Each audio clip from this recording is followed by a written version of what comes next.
तो आज हम energy density of a parallel plate capacitor के बारे में पढ़ेंगे। तो energy density of a parallel plate capacitor, तो इसको डिफाइन करते हैं as the total energy stored per unit volume of the condenser. मतलब जो टोटल एनर्जी स्टोर हुई कहाँ पर, एक यूनिट वॉल्यूम के अंदर, ठीक है। यानी प्रत्येक एक यूनिट वॉल्यूम की हम बात कर रहे हैं यहाँ पर, यूनिट करके। तो कैपेसिटर के अंदर तो वो उसकी क्या कहलाएगी, एनर्जी डेंसिटी। तो एनर्जी डेंसिटी का मतलब क्या है कि जो टोटल एनर्जी स्टोर कर रहे हैं हम पर यूनिट वॉल्यूम के अकॉर्डिंग, किसके कैपेसिटर के, तो उसको हम बोल रहे हैं उसकी energy density of parallel plate capacitor. तो फार्मूला क्या बना बच्चों हमारा, टोटल एनर्जी अपॉन वॉल्यूम, क्योंकि यूनिट वॉल्यूम कर करके उसका कंप्लीट वॉल्यूम बन जाएगा तो टोटल एनर्जी भी स्टोर हो जाएगी। तो टोटल एनर्जी हमने पिछले टॉपिक के अंदर निकाली थी, तो उसकी वैल्यू कितनी थी, 1/2 CV², है ना। तो यही वैल्यू हमने यहाँ से निकाली थी, जिससे कि हमने पीछे आपको पढ़ाया था कि जो टोटल एनर्जी होती है वो कितनी होती है, आप Q² अपॉन C, आप CV² आप QV। तो यहाँ पर हम इस फार्मूले को ले रहे हैं, आप CV²। तो यहाँ से ये बात हमने लिखी AD। अब यहाँ पर C की जो वैल्यू है आपको पता होगी कि कैपेसिटेंस कितनी होती है एक पैरेलल प्लेट कैपेसिटर की, ε0A/d।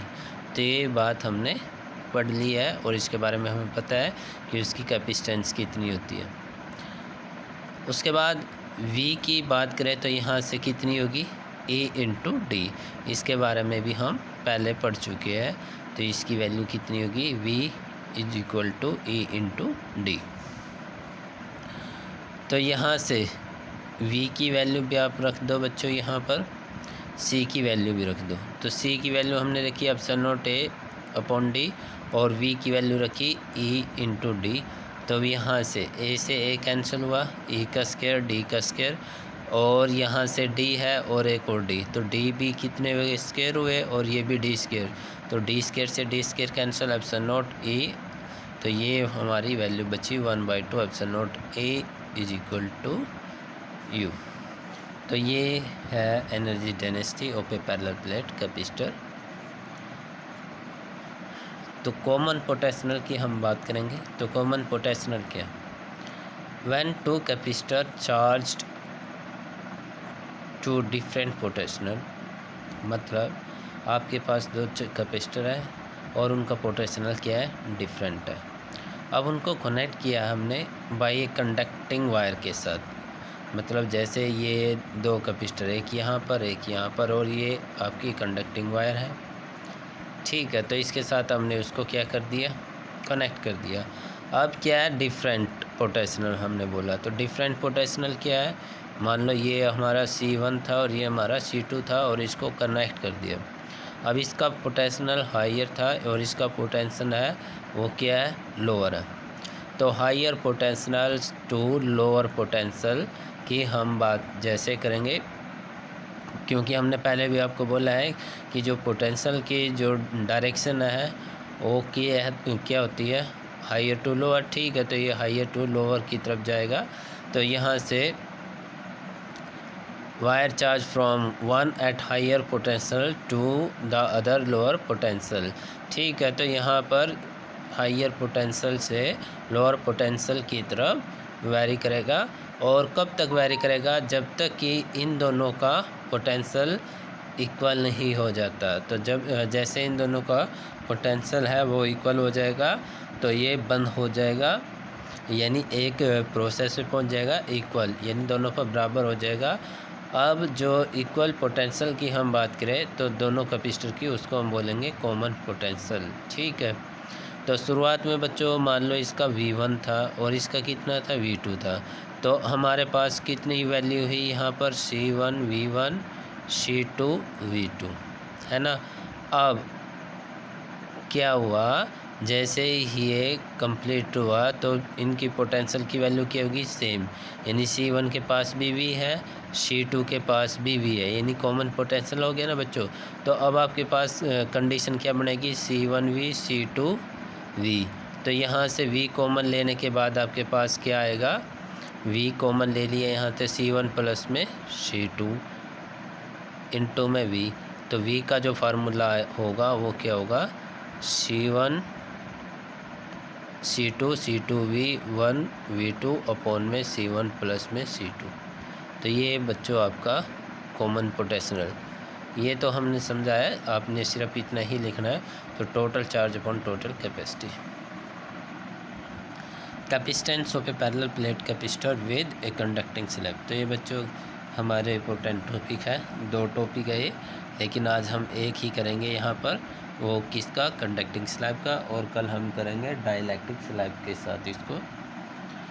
तो कैपेसिटेंस निकालनी है बच्चों, हमने पैरेलल प्लेट कैपेसिटर की, जब उसके बीच में हम क्या रखते हैं, कंडक्टिंग स्लैब रखते हैं। तो हमें ये इसका तो पता है, देखो कि capacitance of a parallel plate capacitor जिसका एरिया A है और उनके जो डिस्टेंस D है, तो कितनी होती है, C epsilon not A upon D, ये हमें निकालना था। अब नोट क्यों लगाया, क्योंकि हम इसको एयर और वैक्यूम के अंदर ले रहे हैं, और एयर और वैक्यूम में हम इसको क्या लेते हैं, नोट की वैल्यू देते हैं, है ना। तो यहाँ से मान लो सपोज या consider plus minus Q charge on the conducting capacitor plate.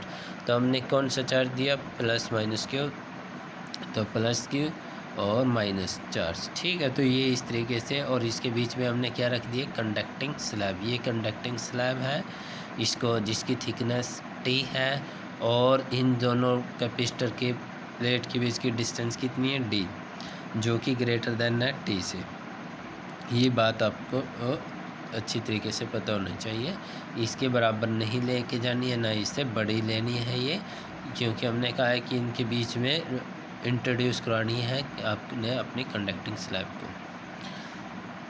तो यहाँ से व्हेन ए कंडक्टिंग स्लैब जिसका एरिया A है, थिकनेस T है, तो introduce between the plate as shown diagram.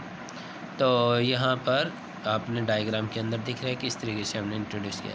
देखो ये आपने अच्छी तरीके से पता है, ये क्या है, कंडक्टिंग स्लैब। तो कंडक्टर हो गया एक तरीके से, तो उसके अंदर इलेक्ट्रिक फील्ड की वैल्यू कितनी होगी, 0।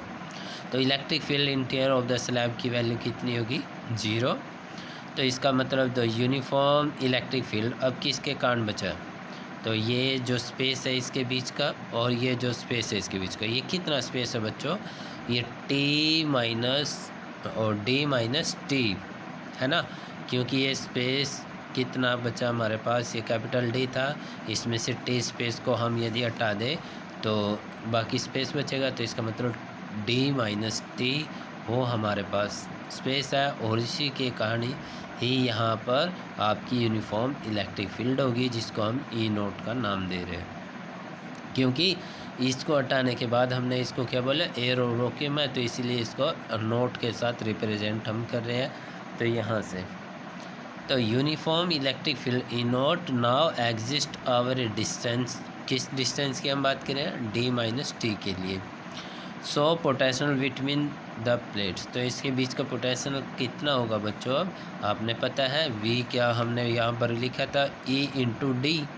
अब डिस्टेंस कितनी इनके बीच की, D माइनस T, और E को हम क्या बोल रहे हैं, E नोट के साथ रिप्रेजेंट करें। तो यहाँ से E नोट को हम क्या बोलेंगे, सिग्मा अपॉन एप्सिलॉन नोट। तो ये क्यों बोलेंगे बच्चों, क्योंकि हमने पता है जो इलेक्ट्रिक डेंसिटी है बिटवीन 2 प्लेट की वो कितनी होती है, ये सिग्मा अपॉन एप्सिलॉन नोट। इसको हम पहले भी निकाल चुके हैं, है ना, ये वैल्यू हमने पहले भी निकाली थी, जैसे कि पिछले टॉपिक हमने पढ़े थे, तो वहाँ पर आपको बताए थे कि इसकी वैल्यू जब आपने कैपेसिटर की कैपेसिटेंस निकाली थी, तो वहाँ पर लिखी थी कि यहाँ पर देखो बच्चों, पैरेलल प्लेट कैपेसिटर वाले टॉपिक में हमने लिखी थी कि उसकी एनर्जी डेंसिटी कितनी होगी, सिग्मा अपॉन एप्सिलॉन नोट, ठीक है।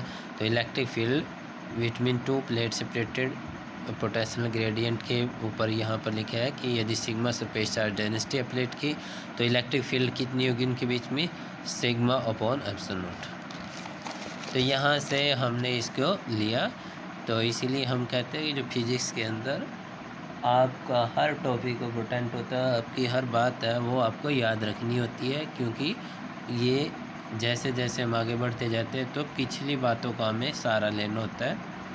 तो एप्सिलॉन ई नोट की वैल्यू कितनी हुई, सिग्मा अपॉन एप्सिलॉन नोट, ये यहाँ से हमने पुट कर दिया। सिग्मा क्या है बच्चों, इसकी सरफेस चार्ज डेंसिटी, तो इसका फार्मूला क्या होता है, चार्ज पर यूनिट एरिया। तो हमने लिखा चार्ज पर यूनिट एरिया, तो यहाँ से हमने चार्ज पर यूनिट एरिया लिखी इसकी वैल्यू। अब यहाँ से हम क्या करेंगे, हमने निकालना क्या है, कैपेसिटेंस। तो कैपेसिटेंस के लिए सी की वैल्यू का पता होना जरूरी है। तो सी का मतलब क्या है, क्या अपॉन वी। तो सी किसके बराबर है, क्या अपॉन वी। अब वी की वैल्यू क्या है, ये है, तो वी की वैल्यू इस यहाँ पर पुट कर दो। तो वी की वैल्यू क्या है, क्या ए एप्सिलॉन नॉट। तो ये बच्चों क्या ए एप्सिलॉन नॉट, वो कहाँ जाएगा, ऊपर की तरफ जाएगा, क्योंकि जैसे हम इस वैल्यू को यहाँ पर लिखेंगे है ना, रफली आप बेशक कर लो इसको, क्या अपॉन वी। ये मैं रफ करके दिखा रहा हूँ बच्चों आपको, ये आपने नहीं करना है। तो यहाँ पर क्या है, क्या और वी की वैल्यू क्या है, क्या A epsilon not D minus T.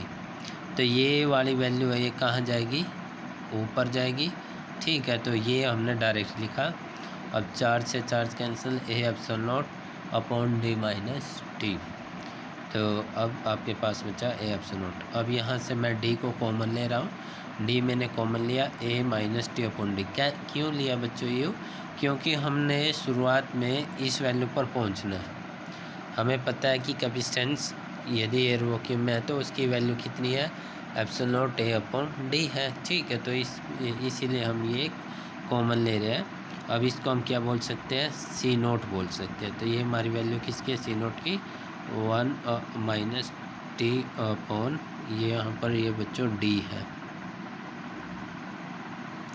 तो यहाँ से ये वैल्यू, तो इसका मतलब आपकी एक कैपेसिटेंस है वो कितनी होगी, c naught upon 1 minus t upon d. तो यहाँ से क्लियरली आपको दिख रहा है तो कि ये वैल्यू किसकी ज़्यादा है, सी की वैल्यू ज़्यादा है सी नोट से। तो इसका मतलब क्या है, कैपेसिटेंस बढ़ जाती है जैसे ही हम एक कंडक्टिंग स्लैब को उसके अंदर रखते हैं।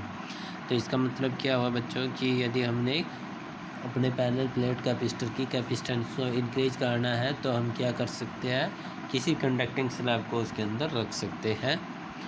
यदि हमने अपनी कंडक्टिंग स्लैब को कितना रखा, हमने अपनी कंडक्टिंग स्लैब को डी के बराबर की थिकनेस पे रखा, मतलब इसको इसके कंप्लीट थिकनेस की कर ली, तो इसकी कैपेसिटेंस कितनी हो जाएगी बच्चों, इनफाइनाइट। तो इसकी कैपेसिटेंस है वो बहुत ज़्यादा बढ़ जाएगी। तो आज के लिए इतना ही। इन टॉपिकों में यदि बच्चों आपको कोई भी बात नहीं समझ में आई हो तो आप पूछ सकते हो। Thank you.